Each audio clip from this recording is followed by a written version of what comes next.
நமது தாய்க்கமார் உறவுகளுக்கு இனிய வணக்கம். கடந்த 24 மணி நேரங்களில் சவுதி அரேபியாவிலிருந்து கிடைக்கப்பட்ட செய்திகளோடு உங்களை சந்திக்கின்றோம். சமையல் எரிவாயு சிலிண்டர் விலைகள் உயர்வு.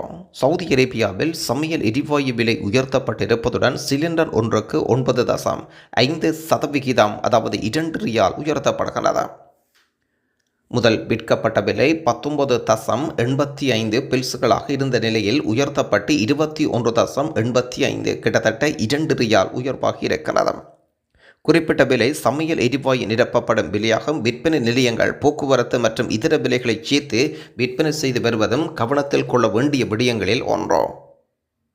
உங்கள் பகுதிகளிலும் இது போன்றோ விலைகள் உயர்த்தப்பட்டிருக்கின்றதா? கொமெண்டில் தெரியப்படுத்துங்கள். ஏற்கனவே ரியாத்தில் விற்பனை நிலையங்களில் 21 ரியாலாகவும் தவ்சீல் என்றால் 25 சிலரும் 27 சிலரும் வாங்குகின்றார்கள், சிலரைக்கும் வாங்குகின்றார்கள். இதன் காரணமாக அனைத்து அத்தியாவசிய உணவுப் பொருட்களும் விலையும் உயரக்கூடும் என்ற எண்ணம் எமது தொழிலாளர்கள் மத்தியில் இருக்கின்றது. கடந்த 3 மாதங்களுக்கு முன்பு 22 ரியால் என்று நான் நினைக்கின்றேன். விலைவாசி உயர்வு ஒருபோதும் சவுதி அரேபியா நாட்டவர்களை பாதிக்காது. ஆனால் பிழைப்பு தேடி வந்தவர்கள் நாம் எமது தொழிலாளர்கள் சிரமப்படுவார்கள் என்று நான் நினைக்கின்றேன். ஹெயில் பிராந்தியம் அல்லது யான்பு பகுதிகளில் ஏற்கனவே 25 மற்றும் 26 ரியால்களில் விற்பனை செய்யப்பட்டு கொண்டிருக்கின்ற விடயமும் குறிப்பிடத்தக்கது. உங்கள் கருத்துக்களையும் கொமெண்டில் பதிவிடுங்கள். என்ன ரியாலுக்கு நீங்கள் வாங்குகின்றீர்கள்? தமிழக ஹாஜிகள் சென்ற வாகனம் விபத்தொன்றை சந்தித்திருக்கின்றார்கள். தமிழ்நாட்டிலிருந்து ஹஜ் கமிட்டி வழியாக ஹஜ்ஜுக்காக வந்த ஹாஜிகள் மக்காவிலிருந்து மதீனா செல்லும் வழியில் விபத்து ஏற்பட்டன.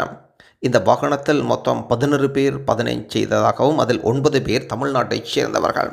இந்த வாகன விபத்தில் பயணம் செய்து தமிழ்நாட்டைச் சேர்ந்த ஒருவர் உயிரிழந்திருக்கிறார். உயிரிழந்த பெண்ணின் பெயர் இர்சத் பேகம். மீதமுள்ளவர்கள் சிறிய காயங்களுடன் சவுதி அரேபியா ஜெர்மன் மருத்துவமனையில் அனுமதிக்கப்பட்டுள்ளனர்.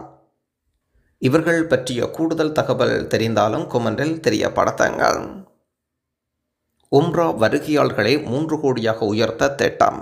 சவுதி அரேபியாவில் ஒவ்வொரு ஆண்டும் உம்ரா செய்வதற்காக வரும் புனித பயணிகளின் எண்ணிக்கை 3 கோடியாக உயர்த்த திட்டமிட்டிருப்பதாக கட்ச் உம்ரா அமைச்சகம் அறிவிக்கின்றது. இந்த ஆண்டு இதற்காக திட்டம் 1 கோடிக்கும் அதிகமான பயணிகளை இலக்காக கொண்டிருக்கிறது. ஆண்டுதோறும் இந்த எண்ணிக்கை உயர்த்தப்படும்.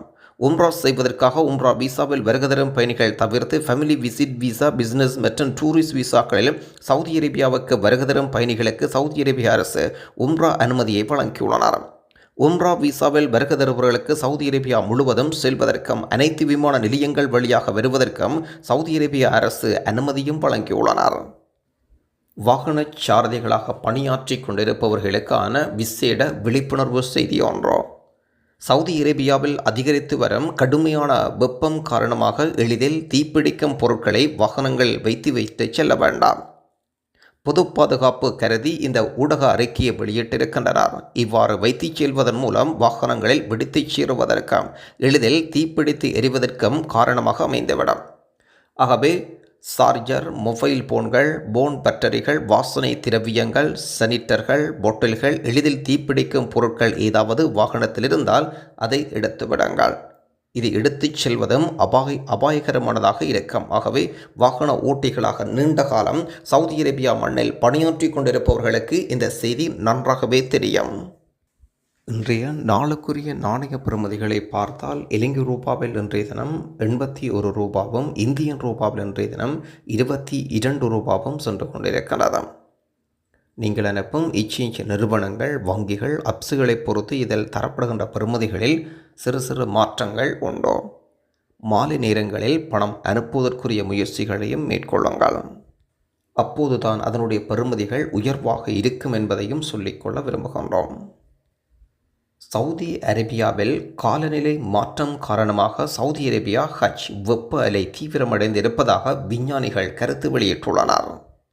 சமீபத்தில் சவுதி அரேபியா ஹஜ் யாத்திரையின் போது ஏற்பட்ட அதிகூடிய வெப்ப அலைக்கு காலநிலை மாற்றத்தின் தீவிர விளைவே காரணம் என்று ஐரோப்பிய விஞ்ஞானிகள் கருத்து வெளியிட்டுள்ளனர். ஜூன் 16 தொடக்கம் 18 வரையான புனித யாத்திரை பாதையில் வெப்பநிலை 47 டிகிரி செல்சியஸ் வரை உயர்ந்தது. மெக்காவின் கிராண்ட் மசூதியில் 51 பாகைக்கு இருந்தது. ஆகவே வானிலை பகுப்பாய்வுகளின் அடிப்படையினால் மனிதனால் ஏற்படும் காலநிலை மாற்றம் தொடர்பாகவும் வெப்பத்தை தோராயமாக பெருக்கியிருக்கின்றது. கடந்த ஆண்டுகளுடன் ஒப்பிடும்போது இந்த ஆண்டு அதிகூடிய வெப்பங்கள் காரணமாக சவுதி அரேபியா ஹஜ் பயணங்கள் மேற்கொண்ட பல்வேறு நபர்கள் வெப்பம் தாங்க முடியாமல் உயிரிழந்த சம்பவங்களும் நினைவிருக்கட்டும். போலியான ஆட்சேர்ப்பு தரகர்களுக்கு சவுதி அரேபியா கடுமையான அபராதங்களை அறிமுகப்படுத்துகின்றது. சவுதி அரேபியா தொழிலாளர் அதிகாரிகள் உண்மையான வேலைவாய்ப்பு இல்லாமல் வெளிநாட்டு பணியாளர்களை பணியமர்த்துவதற்கான அபராதத்தை குறைக்கும் கோரிக்கைகளை நிராகரித்து சட்டவிரோத வேலை தரகு வேலை எதிர்த்து கடுமையான நடவடிக்கையை அமுல்படுத்தியுள்ளனர். உண்மையான வேலைவாய்ப்புகள் இல்லாமல் வெளிநாட்டிலிருந்து தொழிலாளர்களை ஆட்சேர்ப்பு செய்யும் முதலாளிக்கு 2 லட்சம் தொடக்கம் 1 மில்லியன் வரை அபராதம் சவுதி அரேபியா மனிதவள அமைச்சு வெளியிட்டுள்ளனர். வரைவுகளின் அடிப்படையில் வெளிநாட்டு குற்றவாளிகள் ராட்சியத்திலிருந்து நாடு கடத்தப்படுவார்கள். அமைச்சரவை கணக்கெடுப்பின் அடிப்படையில் அபராதங்களுக்கான எதிர்ப்பை அதிகப்படியாக சுட்டிக்காட்டியிருப்பதுடன் இருப்பினும் அமைச்சு தனது நிலைப்பாட்டை பாதுகாத்து மீறலின் தீவிரத்தன்மையும் அதன் விளைவுகளையும் வலியுறுத்துகின்றது. சட்டவிரோத நடைமுறைகளை தடுக்க கடுமையான தண்டனைகளை வலியுறுத்தி மன்னிப்புக்கான முன்மொழிவுகளையும் அமைச்சு நிராகரிக்கின்றது. பல மீறல்களுக்காக 10 மில்லியன் வரை வரையறுக்கப்பட்ட பாதிக்கப்பட்ட தொழிலாளர்களின் எண்ணிக்கையின் அடிப்படையில் அபராதத்தை அதிகரிப்பதற்கான விதியையும் அது ஏற்றுக்கொண்டது. சமீப ஆண்டுகளில் சவுதி அரேபியா குறிப்பிடத்தக்க தொழிலாளர் சீர்திருத்தத்தை நடைமுறைப்படுத்தி வருகின்ற விடயங்களிலும் குறைப்பான ஒரு அம்சம் காணப்படுவதாகவும் மனிதவள மேம்பாட்டு அமைச்சகம் தமது ஊடக அறிக்கையில் சொல்லியிருக்கிறார்.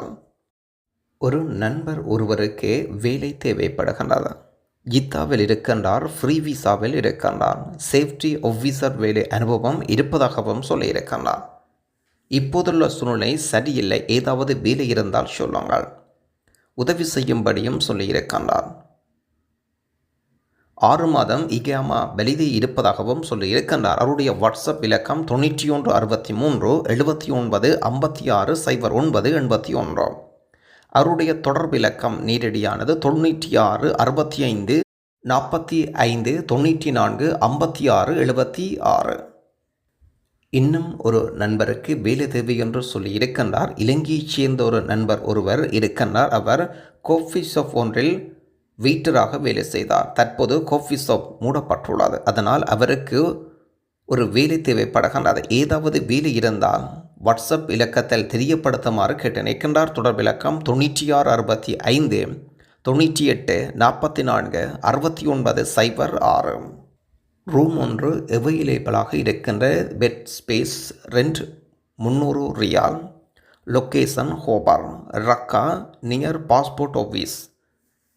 ரூம் அவைலபிளாக இருப்பதாக சொல்லி இருக்கின்றார். மேலும் தேவை என்றால் வாட்ஸ்அப் இலக்கத்தில் அழையுங்கள் 05 57 89 13 89.